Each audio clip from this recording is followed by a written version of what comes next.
Well, hey, on today's show, we have the athletic trainer from Lakeland Christian School who's going to talk to us about the life of an athletic trainer and his journey into social media and TikTok. Come on, welcome to the show, Jordan Allen.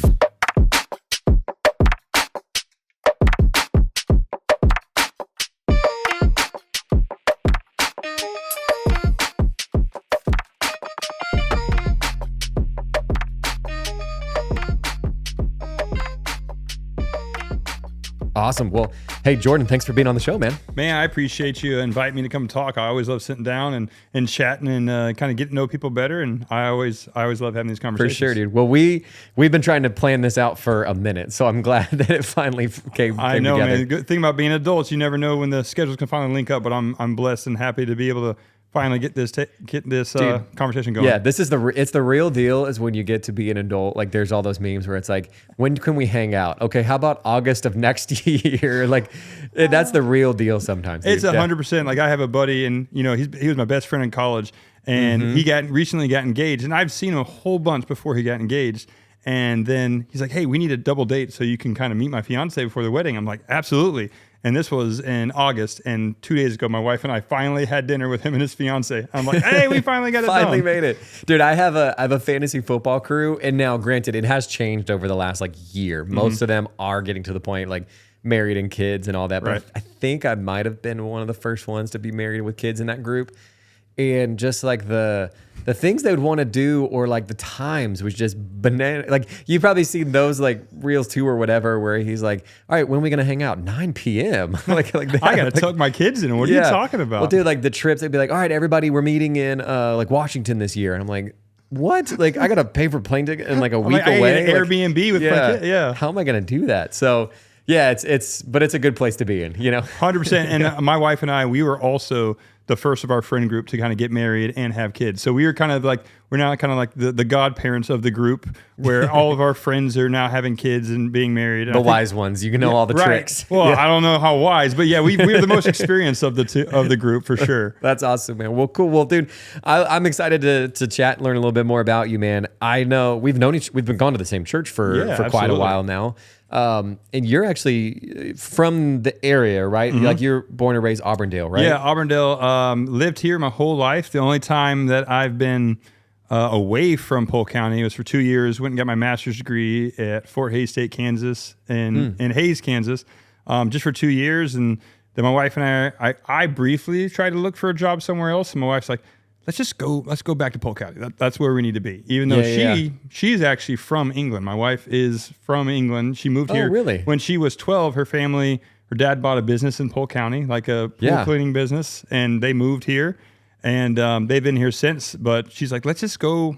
We moved from, I had job offers in Kansas. And she's like, no, don't accept those. We're just going to go back to Polk County. Was it just to be near family? Just near family, like that? Yeah. Exactly. And I'm like, well, Melissa, I don't have any job offers there. I don't know anything. We're just moving. She's like, we'll figure it out.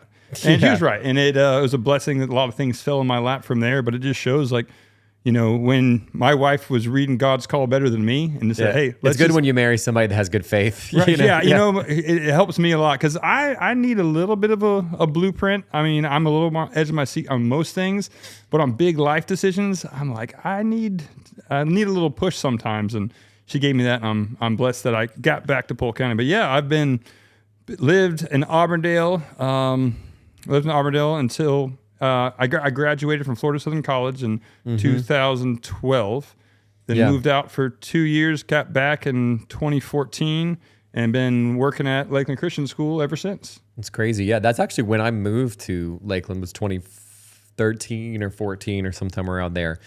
It took a couple extra years to get through college, but I finally made it through. Man, it's all good. Yeah, we all have our own paths and timeline, but I took 5 years to get through my undergrad, but 1 year to get through my master. There you go. It evens out. Yeah, I evened it out. I was more motivated then. But yeah, man, it's cool. So, and now you work at Lakeland Christian School as the athletic athletic trainer. Yeah. Athletic trainer. There yes, we sir. Go. Yeah. That's awesome. And was that what you went to school for? Yeah. Or? So it's funny is growing up, I knew I wanted to be in the medical field in some capacity. Not quite sure what that was going to be. I mean, my mom always said, I always wanted to be a pediatrician, which as a kid, I'm like, Mom, you sure I knew what that word meant? Yeah, it feels like defined. Right. She's like, no, you said you wanted to be, I mean, I think I told you what pediatrician was when you went to the pediatrician. She's like, but you said you wanted to be that kind of doctor. And the kind of the story I ended up becoming an athletic trainer is it's kind of funny. My mom, she graduated from Florida Southern College as well. So she was like a legacy there. Yeah. And they had an event where it's like a weekend on campus where she's like, well, I'm going to drop you off. And I'm like, Mom, I love you, but you're late to everything. Can I just take myself to it because I could drive? She's like, no. I want to go there. I want to walk around the campus too. It's been a while since I've been there. Yeah. So like it kind of always was, I love my mom to death, but she's always late. And I showed up like 30 minutes late to this event and I was stressing out because like, this is my first impression at college. This is bad. And the way they started off the event is they had in I think the wellness center, they had a lot of tables and you would sit and have dinner with the professors in your major. Mm-hmm. And my major at that time was pre-med biology because I wanted to be a pediatrician. Yeah. And so I walked in, and because it was already 30 minutes in, everybody had seats, and pre-med biology, pretty popular major, they had like 4 tables, all completely full. It was kind of like I walked in, kind of like a Forrest Gump situation, where it's like, the seat's taken, you can't sit here. And I went to go, and the way they set it up was kind of alphabetical order, where the biology table was right next to the athletic training table.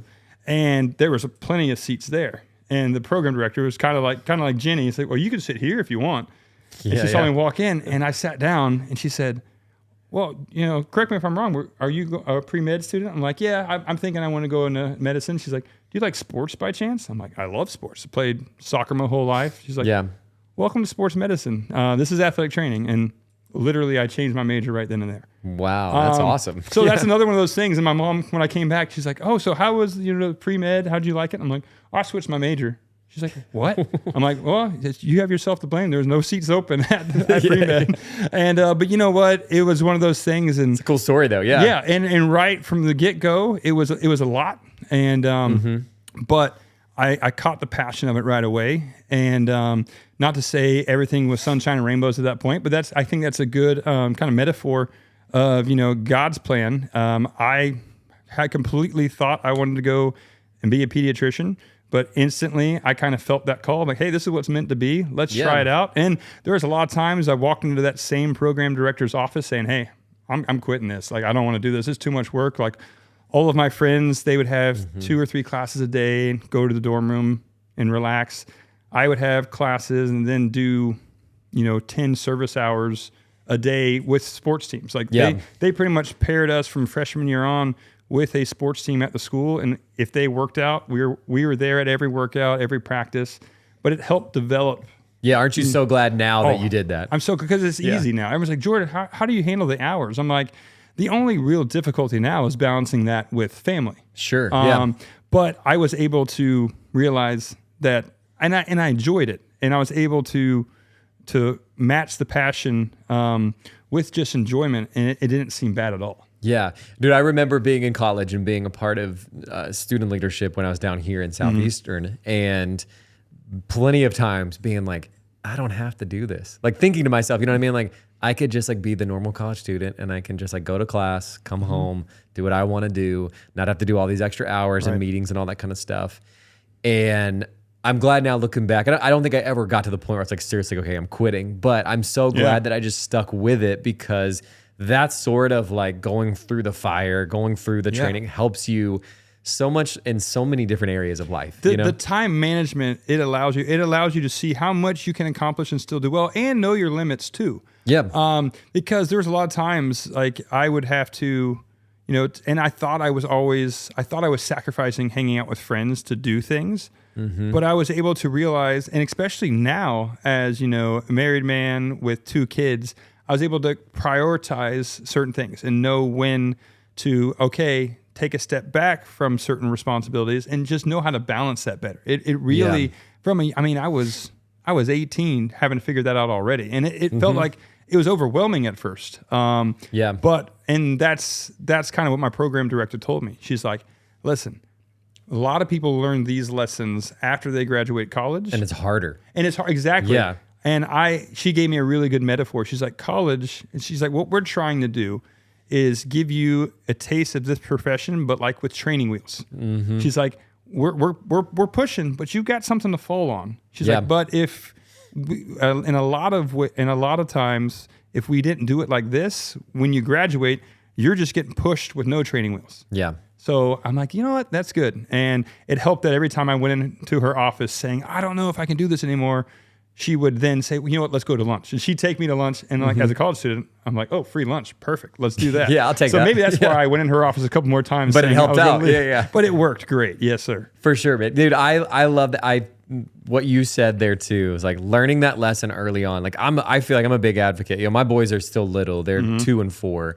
But as I see them growing up, I really want them to have responsibilities when it matches at the right age. You know, like the other couple Sundays ago, my oldest Leo, he like served on the welcome team. He like held a sign, and I'm like, I know for him, I saw that. Yeah, he loved it, and he probably didn't think much of it, but I'm like, I want him to kind of instill that like we take pride in like what we're a part of our church, and we serve, and it's helping. You know, he was handing out roses on Mother's Day. Sick. But like learning that lesson at 18, my fear is that if you don't learn those lessons at a younger age, you get to the point where you're older and you're like, maybe you're a grown man. Yeah.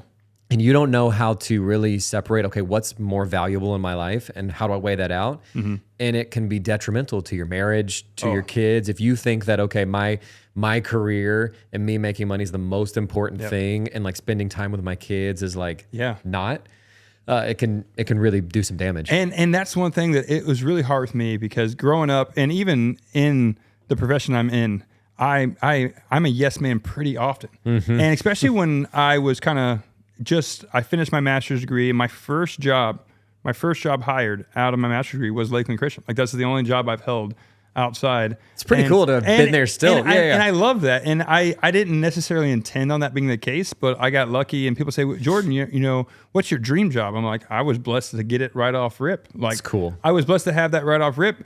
But and maybe it's just my personality, or I don't know. But from the get-go, I wanted to instill my value, or what I thought my value was, at the school. So I said yes to everything they asked. Like, oh, Jordan, we have this extra camp on the weekend. Can you work this? And I'm like, oh, absolutely. Yeah, I got you. Yeah. And then, but you know, as I matured and my value, I mean, I feel like my value was there, but people started appreciating all that stuff at LCS, and I became kind of ingratiated with the culture there. My wife's like, hey, listen, people love you there now. Yeah. We need have you a on the family. weekends. We need you on the weekends. Yeah. So I learned the value of no. No doesn't have to be what I thought was the enemy. I always thought if I'm telling somebody no, that means I don't like them. I don't agree with them, or something of that nature. And my wife's like, no, you just value your time. And that has been one of the biggest lessons that I've learned in the past decade is no is not bad. No is not bad. When you're talking to your kid or your dog or whatever, and you say no, you see it as a bad connotation. No just means to that being asked, but you're saying yes to something else. Yeah, 100%. I feel the same way. There's been times where I've wanted to be a people pleaser and like, or I just don't want to feel left out. Like some people are doing something cool, and I've got to think to myself, okay, like, and that's a really mature thing to do too, I believe, is like to really think about what's the outcomes. Like, what are all the things that are being affected by me choosing to do this? Just being able to say, oh no, like, no, I'm not going to do that. Or I just don't do that at all. Like, that's just not me. And not that you're really missing out, but you're actually gaining so much more with a healthier life, a healthier marriage, you know. And it's all about that balance. And I think a good way, and my wife, kind of like what you just said, my wife showed me, she's like, you can't think of it as a no. You're saying a no, but you're just saying yes to something different. Right. And just changing that perspective really helped me. And I feel like my work-life balance has gotten so much healthier because of that. And that was a hard lesson for me, because I mean, I was always, to this day, somebody asks me something, I'm going to say yes, and then I'll look back and it's like, that was probably a no opportunity, but that's okay. Yeah. That was a great lesson to learn, and I think it's important for people. I mean, I don't know how many people pleasers are out there, but it sounds like both of us kind of can get that that way. Yeah.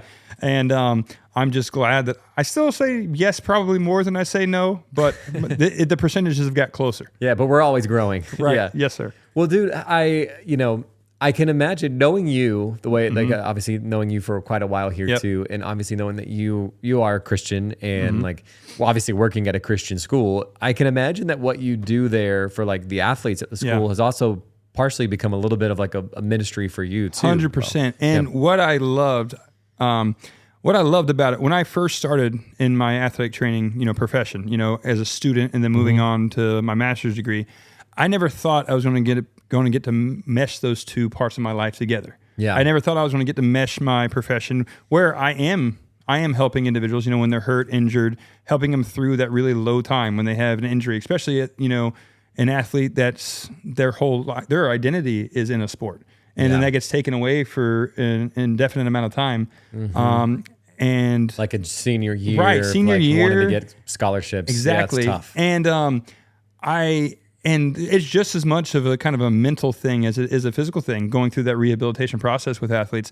And I always personally thought of it as a ministry, but because I was working, the college I was doing my master's degree at, I was actually a graduate assistant. So I was already a certified athletic trainer. They were paying for my schooling, and I was their athletic trainer for the football team. Yeah. So I was already kind of in life with training wheels at that point too. I was always seeing that as a ministry, but that was a secular university. So I was kind of having to do it in disguise. Not that they would get mad at me if I was kind of bringing ministry, but it's not as open as like Lakeland Christian School. Exactly. Sure, yeah. So when I got the interview at Lakeland Christian School, I'm like, and I was sitting down with him asking me questions. And he's like, and it was the first time me hearing someone say, so athletic training, taking care of athletes is your ministry. I'm like, yes, thank you for recognizing that. Cause I always thought that inside my head. And I'm like, so I'm able to pray with athletes when they get hurt. He's like, we hope so. Yeah. We hope that's what you do. So it's crazy, when I talk to other athletic trainers that don't work at that, and like, wait, but that are Christians. So like, wait, you get to pray openly with your athletes when they're going through rehab and injuries. I'm like, yeah, I do that almost every time they come in the office. And it kind of helps to really bring things in a hectic moment. Like when an athlete, obviously I don't, if I have a gruesome injury, I'm not right away, let me pray for you. Let's get you fixed up. I'll get him on the sideline, get things calmed down. And, usually it's when the parents are around as well. And I'll ask the parents, hey, do you mind if I pray for so-and-so? But it also kind of really helps everybody get on the same page and really sets a nice peaceful foundation. 100%. And they know that, hey, I'm with you. I may not understand. And the big thing, a lot of athletes, when they have an injury, especially a significant one, they always say, Jordan, why did this happen to me? I've been doing this. I've been a certified athletic trainer now for 13 years. And I've been asked that question hundreds upon hundreds of times. Like, Jordan, why did I get injured? Like, why did this happen to me? And at the early stages, I didn't really know what to say there. But once I was able to really allow my ministry and my profession to mix, I came up with I said, listen, I may not know why this path has been put before you, but I know who does. Yeah. And I'm going to be here along the way with you until we figure it out. That's awesome. And that really has not only I found help athletes and parents, because I say this all around parents as well, but it's helped me. I was like, listen, I don't need to tell them why this happened. I don't know. I don't need to make something up.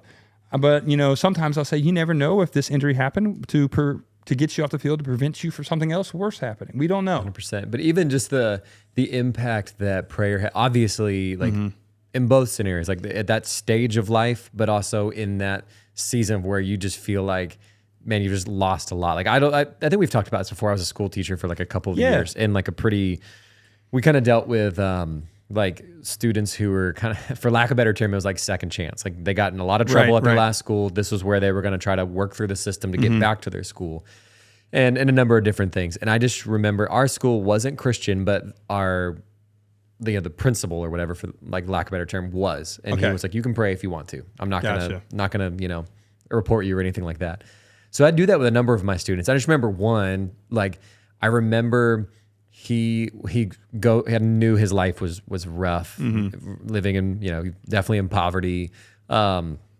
just very mental, I think some mental abuse and things like that back at home. And just tough stuff. Yeah, yeah. And I remember I'd pray with him whenever he'd get in trouble. I'd just like, hey, do you mind if we pray together? It's like, cool, yeah. And then I just remember over those times that we would pray together, seeing him like one, he used to lie to me all the time, and I'd know, because it's like he'd tell me things like, I drive a Bugatti and all this kind of stuff. And I'm like, dude, I've dropped you off at your house before, and I'd see that be less and less, and him open up more and like be more receptive to that. I say that to say is I think there's something powerful, obviously, about it, but also just being willing to do it. So many people aren't willing to take that step and say, hey, can I pray for you? Are you speaking on like the transformative power of prayer, not just from the person praying, but the person being prayed for? Yeah. Like you said, like you could see just him having someone pour the word into him. He started to get, he didn't have a choice to be transformed. Yeah. You just started to see him lying less, being more sanctified.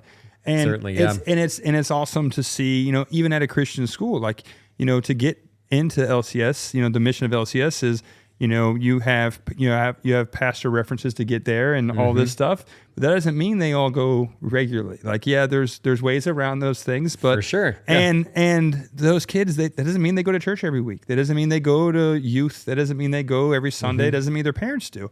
So there's a lot of times when I'll have those conversations, and sometimes it can be a little awkward at first. Yeah. And where athletes say, Jordan, you're taping my ankle. Why are you're praying for me right now?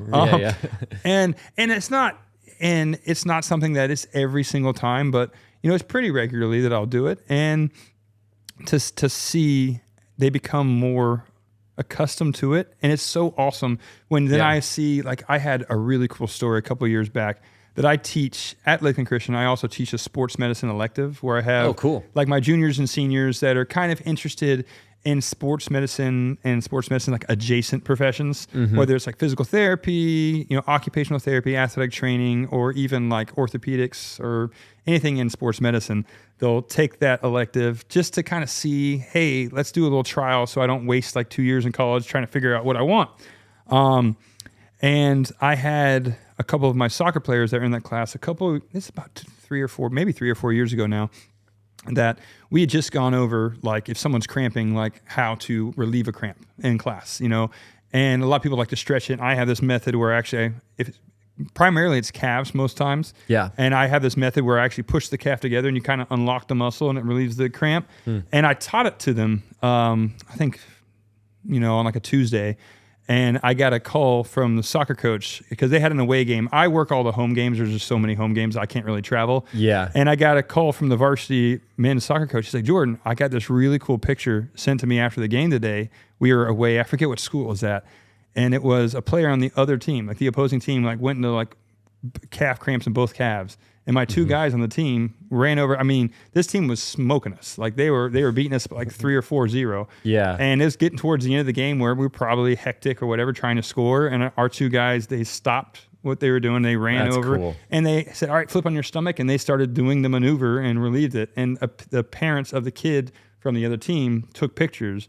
And it was just a really wholesome moment. And that's cool. Seeing the kind of once again, I didn't think that that's what they were going to use it for. I was just teaching them so they know if it happened to them or something like that. But it just shows when you're able to put it as a ministry and see it that way, I didn't intend that at all, but that's kind of was God's will. And he kind of took that and made it a ministry for them. And it was awesome. It was a really cool moment. Well, dude, that's what I love. And to be even, I don't know if more broad's the word, but everything in the way, you can do anything almost as your ministry. I feel like there was probably for many of us, I know I went through that season where you felt only stuff in the church could be ministry. Right. But what you do and the way you do it and the spirit that you lead with can be your ministry. Yeah. And that's exactly what I thought too. I thought that, I grew up in church. My grandfather was a pastor, and I felt like going even through high school, I was more of a punch card Christian, and I thought church was church. And when I left church, dude, yeah, it was what your thing earlier about LCS. I went to a Baptist Christian school for my whole life. Yeah. From pre-K till 12th grade, I got saved. I gave my heart to Christ when I was 17 in my junior year. So I went the whole time. Same. I knew the Bible. I just didn't accept it until the very end. Yeah. Yeah. It's wild that I went through all of that, and it felt like I just didn't know. I just thought church was church. I just thought everything was separate. So when I was able to finally bridge those gaps, I think it was maybe, I don't know if I would have bridged that gap if it wasn't for the fact that my profession, I was able to connect the dots as I'm helping people to see that it could be a ministry. But like you said, like anything you do can be a ministry. And I've even kind of got the part where I'm able to recharge. Church is kind of how I recharge my faith battery. Yeah. That's been that. And then I fill that cup, and then I'm able to kind of hopefully pour out some of that cup throughout the week and then recharge it. So I've kind of seen it as that, to where my ministry is actually not, I mean, yes, obviously helping at church and, serving on different teams. Absolutely, that's a ministry. But I see now more of my ministry is outside the walls of the church, and the church is where kind of I fill that cup back up. It's great, man. It's cool to see like what you've done and how it's impacting people too, and even like how it's grown. I know we were going to talk about this too. Yeah.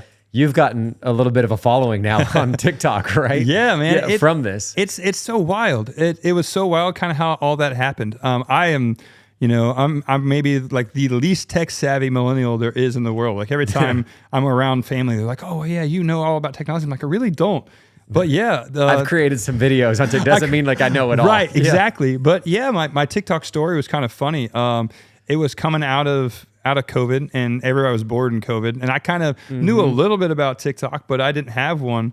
And honestly, in my sports medicine class, like I was talking about before, I had it was like towards the end of like my lecture, and I was kind of winding down, and I saw a girl in the back. We're not even supposed to have phones out, so I won't say her name, not get her in trouble or anything, but she's long graduated by now. But she was like filming. This is like when the Renegade dance on TikTok was like huge, and she was like filming like a dance TikTok in the back and said, "Hey, what are you doing? You can't. This is class. You can't have your phone out or filming a TikTok." And she's like, "Yo, Jordan, you're just jealous because you don't have as many followers on TikTok as I do." I'm like, "Listen, I don't know what TikTok is. I mean, I kind of knew a little bit, but like, I don't know what this is. I don't have the app. Like, I don't know what's going on." And then she challenged me. She's like, "I bet in 2 weeks that you cannot have as many followers as me on TikTok." Now, listen, I may not have known what that was, but I'm a pretty competitive guy. So I'm like, challenge accepted. Accepted. And a lot of the, how many did she have? Do you remember? See, that's the thing. I didn't know at first. And I should have paid attention to the guys in the background, like in the back, just like shaking their head like, "Jordan, don't do it." Like they could see, they know me. They knew how competitive I was. And they just like, you're shaking their head like, don't do it. And I said, "No, deal." I said, "You know what?" And I told my wife, and I told her I made this deal. She's like, "That was not a good plan." I said, "Well, you know what? If by the end of 2 weeks you have more followers than me on TikTok, I'll download the app tonight. But if you have more followers than me, I'll let you film a TikTok once a week in my class." And all the students were like, "Oh no." But if not, then you just bring me a Five Guys burger, which, I mean, that's like $20 though, right? But still expensive burger. But, and then when I finished, I was like, after I'd already made the deal, I was like, "Hey, so how many followers do you have on TikTok?" She's like, "I have 10,000. I'm like, "Oh no." I'm like, I didn't know how much that was at that point. Like, I didn't know that was a really high amount. So what I started, I had no frame of reference. I wasn't on TikTok enough to know like what does well, what doesn't do well. Sure. So I'm like, you know what? I'm going to take this platform and I'm going to educate people on athletic training and injuries. So I started for like the first 13 days of the 14-day window I had. I was making educational content where I'm taking like anatomy, like I have like a skeleton. I was teaching them all the bones, doing all this. And I think I worked my way up to about like 1,200 followers. And I was stoked. Yeah. I was like, "Man, this is awesome." But I was still like 8,000 plus short. And my athlete, one of the guys in that class, it was like the day before the deal was over. And he's like, "Jordan, I am so tired of seeing you struggle with this." I'm like, I didn't think I was struggling, but okay. I mean, yes, I'm nowhere close to what I need to be. Yeah. He's like, "People don't want to be educated, or you got to disguise your education a little better on TikTok. Like you got to do that." He's like, "Just find yourself a trending sound, make a video to it, and that's it." I was like, "Okay, fine." That last night, I had a really late night. I think I worked like a volleyball game or something. And it was like 9:30. I went back to my room to put my stuff up, my training room. And like, you know what I'm going to do? I found a trending sound. I don't even remember what the sound was. Like, I'm just going to make an ice bag. I said, I have a really unique way I make an ice bag. Put ice in it. I suck the air out. I twist it with one hand. I pull it closed. And when the beat drop happened in the sound, I just slammed it on the table. Like, I'm just going to post that, see what happens. So I posted it like 10 o'clock at night, went to sleep, woke up in the morning, and like my phone is blowing up with like text messages. Like, Jordan, what happened? Like, what do you? And I went and looked, and that video had like 5 million views. Jeez, and I had 20,000 followers when I woke up. Let's go. That's wild. Out of nowhere, just making an ice bag. I made an ice bag, and I mean, it's You're like, you never know what's gonna work, right? Yeah. And that kind of goes to what we were talking about. Like, I thought so hard. All the stuff I planned out, all the educational content I was doing before that, I planned it out. I wrote out what I wanted to talk about, all this strategy and all this, and I would get like 200 views maybe. I was proud of those 200 views. I was like, sure, yeah. Those are 200 people that decided to spend time listening to what I had to say. I didn't think it was that valuable, but awesome. And then something goofy that I just threw together in 5-10 seconds went viral. I'm like, this is crazy. That's wild. But from there, and then what's funny, the next day when I walked into that class, I just had the Five Guys burger sitting on my desk, which was awesome. She didn't say anything. She just sat there like frowny face with the burger on my desk. What a win, man. It was awesome. Yeah, that's crazy, dude. Yeah, we talked about this a little bit. I wish, like, social media for me is such an interesting thing because I probably talk a little bit like I hate it. I don't hate it at all. I just find this weird thing where it's like I feel like I'm not good at it, Yeah. And that's where it's like I'd love to promote the show, do stuff like that, but I'm just like, yeah, maybe I'm overthinking it, honestly. Yeah, and honestly, I realized that. Like, when I overthink something, like, I am my biggest critic, and we are our biggest critic, and I think the stuff that I'm coming up with isn't good enough, and I think it's not right. And even the genesis of how it all started for me was I thought that I needed to have this all figured out and just really great content, and it wasn't doing well. And when I just like threw caution to the wind and just did something on a whim, that's what blew up. And even to this day, when I'm making content, I will sit there, and it's the stuff that I plan out for weeks and then film doesn't do well, and then just something that's just a spur of a moment, and like that's what blows up. And what works well for me is working as an athletic trainer in the secondary school setting. I have hundreds of editors. I just have all these kids that spend way more time on the app than now me. They see how successful you are with it. They're like, we're going to help. They want to help. And they're like, Jordan, can I be in your video? I'm like, yeah, but you have to give me an idea first. And they'll just tell me, and kind of how my formula has been since that, because that's how I got big. My formula is just, I'm going to take whatever current trend on Instagram Reels or TikTok there is, and then just make it about the profession of athletic training. And it's a really easy formula, and it's very adaptive. And sometimes people say, Jordan, you've been at this for like 6 years now. How do you not run out of material? I'm like, I do run out of material, but I have all of these new trends that people come up with that I'm able to just repackage it, and it works out well. It's true. The best thing I personally think about all this social media stuff, which I am still to this day intimidated by, I still don't think I have it figured out. My favorite part about it is the networking that it has brought. Yeah. And I saw you were at a conference recently with like people that have done this as well, right? So that's something that's been, because I thought that, once again, I still don't think that necessarily what I have to say is incredibly valuable, but I've had so many really cool instances where I've even built like my athletic training family, where when I used to go to these national conferences every year, it's called NATA, National Athletic Training Conference. I mean, it's once a year in different cities. And before social media, or before I had a social media following, I'd go, I'm a pretty extroverted person, but when I'd go to these professional conferences, I'd go to my lectures, I'd go back to my room or whatever. And I didn't really network like I probably should at those conventions. Sure, yeah. But once I had that following, it really helped to be an icebreaker where people would just come up to me and say, hey, you're the guy from TikTok, or you're the guy from Instagram. That's cool, yeah. And it was a really cool networking opportunity. And people just come up and talk to me. And I actually, through social media, I've met a lot of athletic trainers from other, states. And now we're some of the bigger TikTok influencers that are athletic trainers. We have a couple of them that have like significantly more followers than me. And we just all, and what was great, we meet up, it's like 4 years that we would all meet up at the conference, kind of walk the conference and the expo all together, and people would walk up and talk to us. But it's been a really cool way to network with a bunch of other people. That's awesome, man. Yeah. It's been unique. And what was really awesome this year is my family of athletic trainers, I think there's about 5 of us. We got like Dustin and Jacqueline. They're a married couple that are athletic trainers in Texas for a high school. I got KP, who's an athletic trainer in Indiana, Matt and Nate, who are in Ohio. And what's really cool this year is because it was in Orlando, it's kind of my home turf. Yeah.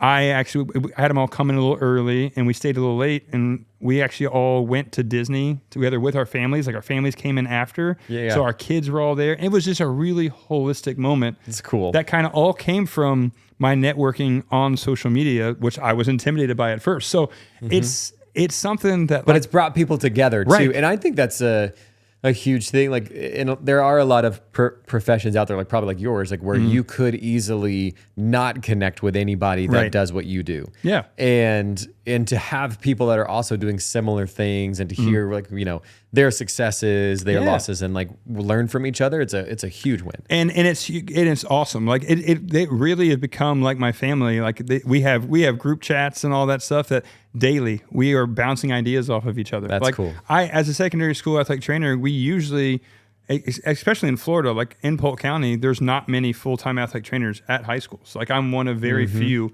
in Polk County that is full-time Really? at. Yeah. Oh yeah. I mean, it's recently started to increase. But for years I was the only full-time in Polk County at a secondary school. So it's rare to have one at a school, let alone have multiple at the same school. So I don't really have anyone to bounce ideas off of. Like, if I have an athlete we're struggling to get them back where they need to be, you know, and having like hitting a wall in rehab, it's hard to bounce that off. Like, if you're working in a college setting, there's multiple athletic trainers there. Yeah. And if you're in a rut, somebody else can bring an idea in to maybe get you out of it.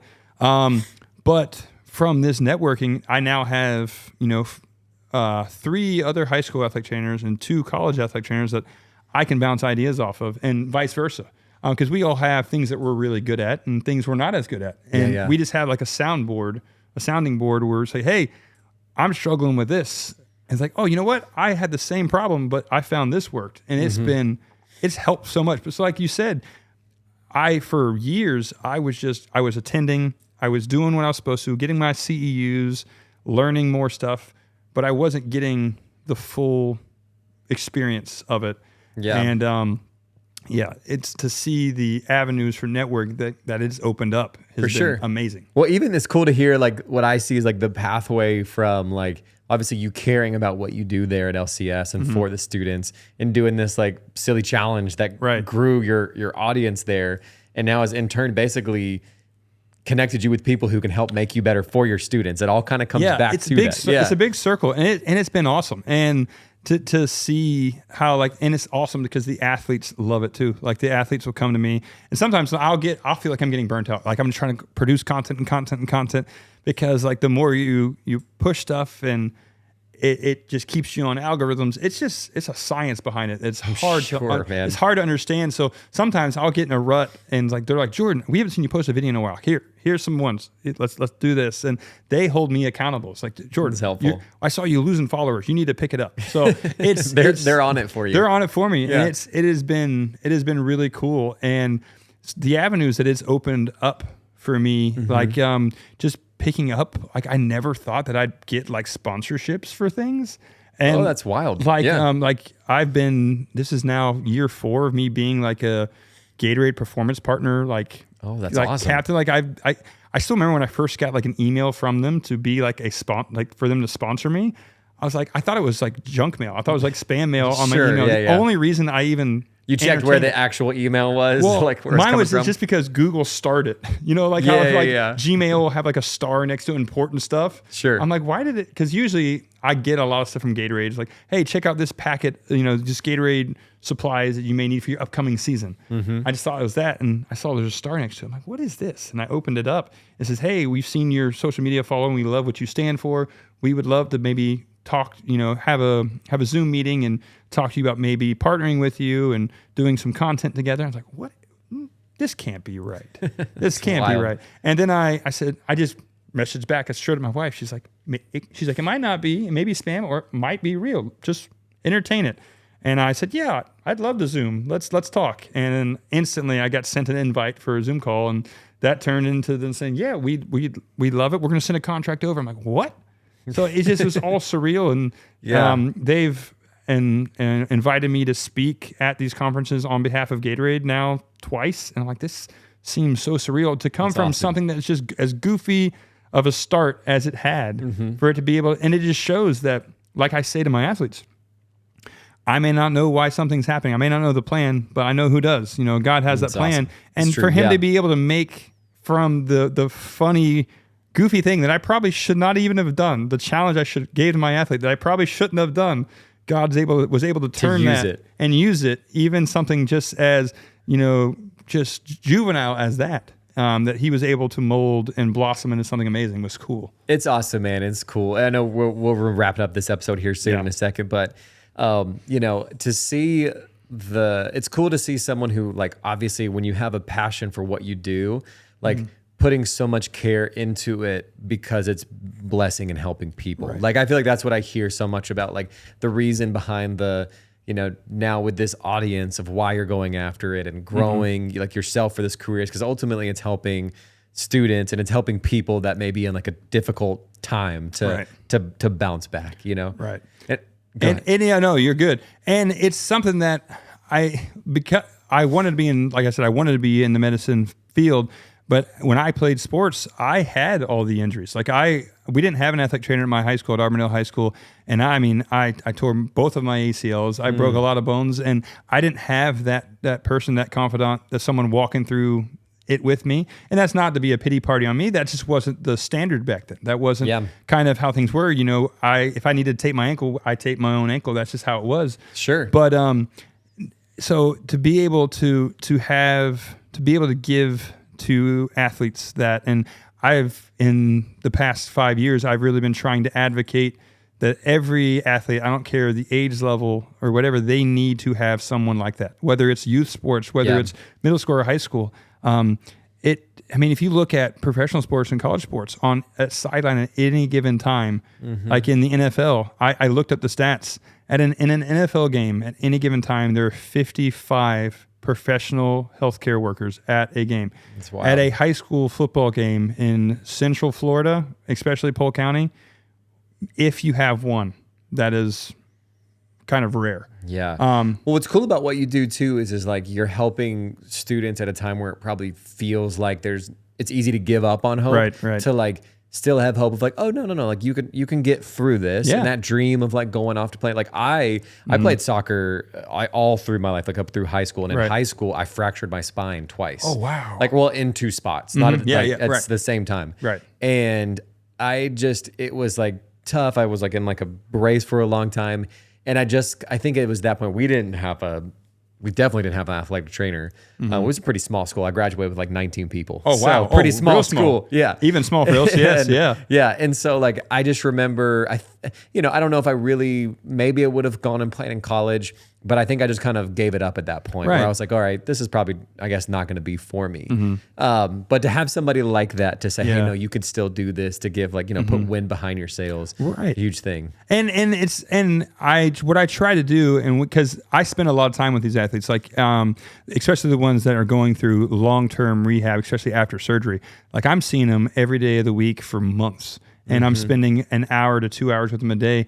And I'll say, listen, I do not know if most of the time they're able to go back to playing sports. Sometimes, just depending on the timing of the injury, like senior year or whatnot, that may be the end for their sporting career. But I'm like, listen, the lessons that we're going to learn through pushing through this adversity are going to carry on long past sports.